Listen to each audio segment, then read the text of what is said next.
Merci, Monsieur le Président. Monsieur le maire, bonjour.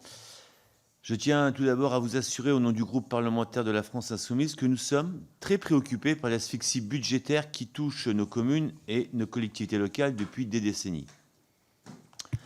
Dans un contexte où les crises et les menaces se succèdent, vous l'avez présenté tout à l'heure, et s'intensifient, les communes sont sur le front pour faire face à la pandémie de Covid-19, la guerre en Ukraine, l'inflation et le réchauffement climatique. Malgré le sentiment d'abandon exprimé par les maires de ma circonscription, les collectivités locales garantissent la protection et la sécurité de l'État en tenant compte de l'ensemble des défis, qu'ils soient d'ordre militaire, économique, sanitaire, environnemental ou social. En Haute-Garonne, nous sommes victimes, et ça s'accélère sérieusement, de sécheresse, ce qui cause des éboulements de terrain, des logements inhabitables, des inondations. Les catastrophes climatiques s'accélèrent. Cette année, les inondations ont fait plusieurs victimes et des millions de dégâts matériels. Les moyens employés par le gouvernement restent insatisfaisants et nos infrastructures ne sont pas prêtes aux défis futurs. Il me semble qu'il est nécessaire de mettre en œuvre un plan d'urgence au niveau national et local pour préparer la population et nos institutions à la bifurcation écologique que nous portons depuis 2012. Dans une logique de défense globale, comment les communes se préparent à une meilleure résistance?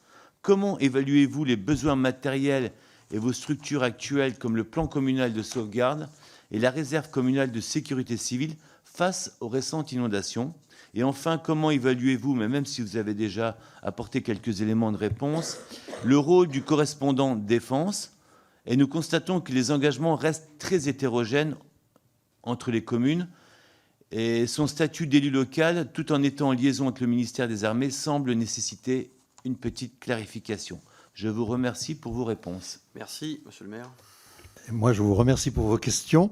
D'abord, je ne serais pas honnête si je disais que je ne souscris pas à vos préoccupations budgétaires, parce que là aussi, pour les communes, c'est un exercice de plus en plus difficile, périlleux. On aura un certain nombre de communes qui ne pourront plus investir. Moi, je suis encore dans une commune qui ne va pas investir. On a un plan pluriannuel d'investissement, mais beaucoup de communes n'auront plus de projet à moyen terme.